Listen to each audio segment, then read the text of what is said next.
ආයිබෝවන් අද අපි කතා කරන්න යන්නේ ටිකක් වෙනස් ඒත් ඇත්තදම හරිම සිත් ගන්නසුළු ව්‍යාපාර සැලැස්මක් ගැන. ඔව්.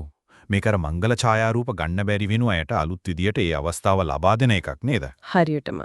හිතන්නකෝ කසාද බැඳලා සමහර විට අවුරුදු ගාණක් වෙලා ඒතර වෙඩින් ෆොටෝ එකක් නැතිකම ගැන දුක් වෙන ජෝඩු ඉන්නවා.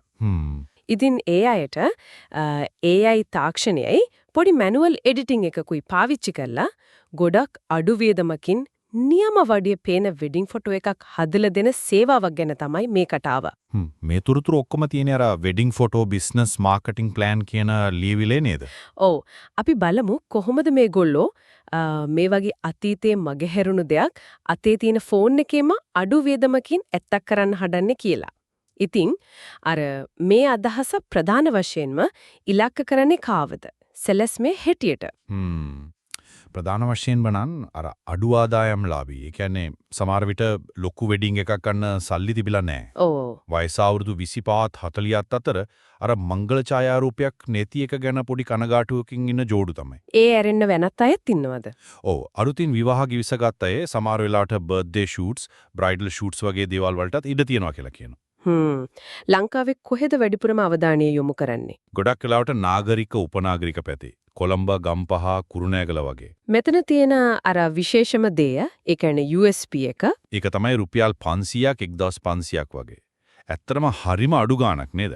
ඇත්තටම පුදුමයි. ඔව්. ඒ ගාණට හරිම තාත්වික පෙනුමක් තියෙන ෆොටෝ එකක් දෙන එක. අනිත් එක තමයි අර කම්පියුටර් ඕනේ නැහැ. ෆෝන් එකෙන්ම. ඔව්. ෆෝන් එකෙන් එඩිට් කරලා දවසකින් දෙකකින් ෆොටෝ එක දෙනවා කියන එක. හරි වේගවත්. ඒ වගේම AI වලින් කරන අර මුහුණු මාරු කිරීම, ඒ කියන්නේ ෆේස් ස්වැපින්, ඒකෙන් හරියටම අදාළ කෙනාගේ මුහුණ ඇඟට ගැළපෙන විදිහට දාලා දෙන එක. 100%ක් පෞද්ගලිකකරණය වෙනවා. ඒක නම් නියමයි.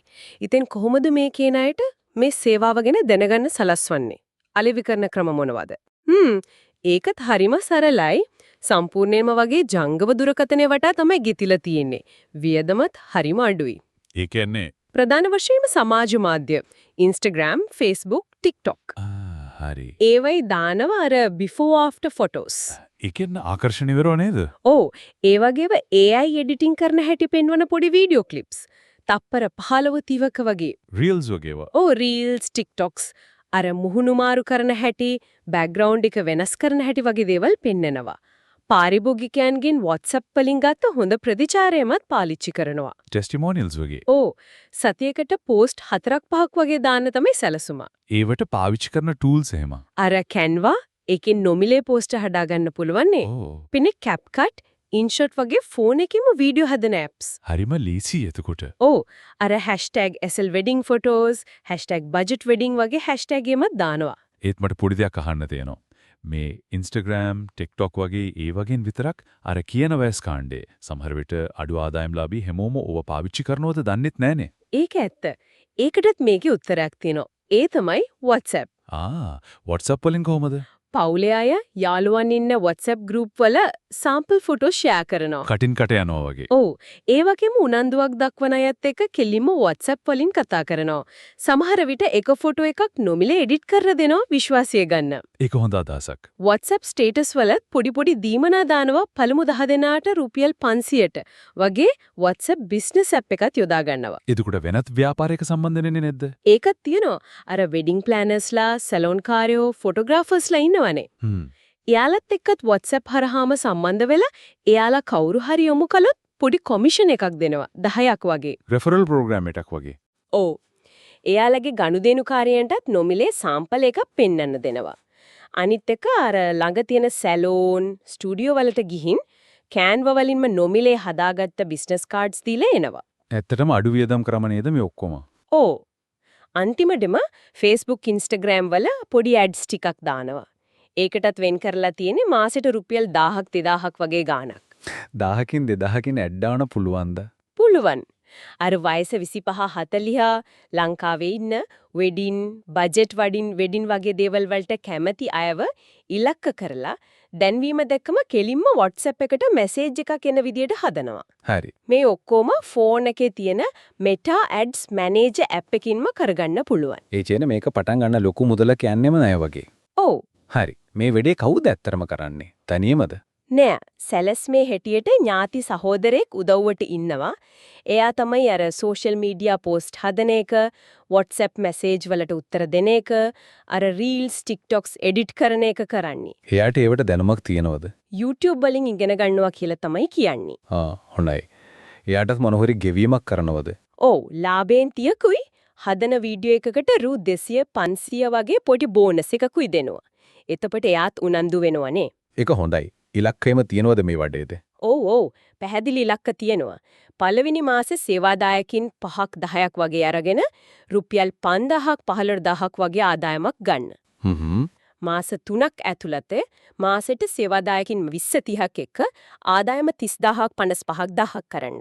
හොඳ වර්ධනයක්. දිගු කාලීනව නම් FBIG followers 1000ක්වත් පන්නලා මාසෙට 50කට වඩා සේවාදායකින් ගන්න තමයි බලන්නේ. අයවැය ගන්න ආයෙත් කිව්වොත් අර ඇඩ්ස් වලට යන පුඩි ගාන ඇරෙන්න අනිත් ඔක්කොම නොමිලේ. ඔව්. Canva, CapCut, WhatsApp, Wix එකේ නොමිලේ plan එක ඔක්කොම නොමිලේ. පළවෙනි සතියෙම වැඩ පටන් ගන්නවද? ඔව්. pages හදනවා, sample දානවා, WhatsApp business හදා ගන්නවා. ඒ ටික පළවෙනි සතියෙම කරනවා. මේක සාර්ථකද නැද්ද කියලා මැනගන්නේ කොහොමද? ඒකටත් ක්‍රම තියෙනවා. ප්‍රධාන වශයෙන් බලන්නේ සමාජ මාධ්‍යවල ප්‍රතිචාර, like, share කොච්චර එනවද? දවසකට WhatsApp වලින් කී දෙනෙක් විමසනවද? ඉලක්කය දවසට 2-3ක්වත්? අනිත් වැදගත්ම දේ තමයි අහන අයගෙන් කී දෙනෙක් ඇත්තටම සල්ලි දීලා ෆොටෝ එක හදා ගන්නවද කියන එක. ඒ කියන්නේ conversion rate එක.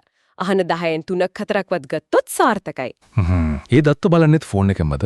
ඔව් FB Insights IG Analytics වලින් ෆෝන් එකෙන්ම බලා ගන්න පුළුවන්. ඉතින් මේ මුළු සැලැස්මෙන්ම අපිට පේන ලොකුම දේ තමයි අතේ තියෙන ෆෝන් එකයි අර නොමිලේ හම්බ වෙන ඇප්ස් උයි පාවිච්චි කරලා මිනිසුන්ගේ හිතේ තියෙන ඇත්තම පසුතැවීමකට අර වෙඩින් ෆොටෝ එකක් නැති එක වගේ දෙයකට කොච්චර අඩු වියදමකින් දක්ෂ විදියට උත්තරයක් දෙන්න පුළුවන්ද කියන එක නේද?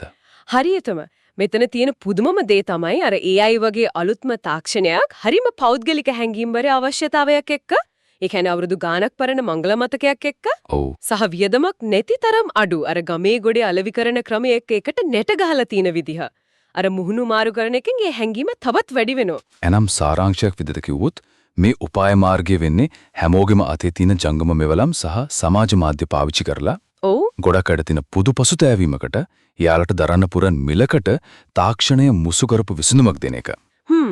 අවසාන වශයෙන් පොඩ්ඩක් හිතන්න දෙයක් තියෙනවා. මේ වගේ නිර්මාණශීලී වැඩවලට AI වාට තියෙන හැකියාව දවසින් දවස වැඩි වෙනවා නේද? ඔව් ඒක නම් පේනවා. ඒ එක්කම හැමදේම එක්කෙනාටම ඕන විදියට හදලා දෙන එක, ඒ කියන්නේ hyper personalization වලට ඉල්ලුම වැඩි වෙනවා. හරි. ඉතින් හිතන්න මෙවැනි ලේසියෙන් පටන් ගන්න පුරුවන් අඩු වියදම් ඩිජිටල් සේවා අර සාම්ප්‍රදායික කර්මාන්තවලට, ඒ කියන්නේ ඡායාරූපකරණීය, ඉවෙන්ට් ප්ලෑනින් වගේ දේවල් වලට අඩු වියදම් සීමාවෙන් එහාට ගිහින් මොන වගේ බලපෑමක් කරයිද? ඒ කියන්නේ සම්ප්‍රදායික ෆොටෝග්‍රැෆර් කෙනෙක්ට වගේ අයට අභියෝගයක් වේද? වෙන්න පුළුවන්. ඒ වගේම අතීතේ මගහැරුණු දේවල් පවා මේ වගේ දෘශ්‍යමය විදියට ආයෙත් හදන්න පුළුවන් කියලා මිනිස්සු තේරුම් ගන්නකොට අලුතින් මොන වගේ අවශ්‍යතා ආසාවන් මතුවෙන්න ඉඩ තියෙනවද? ඒකට හිතන්න වටිනවා.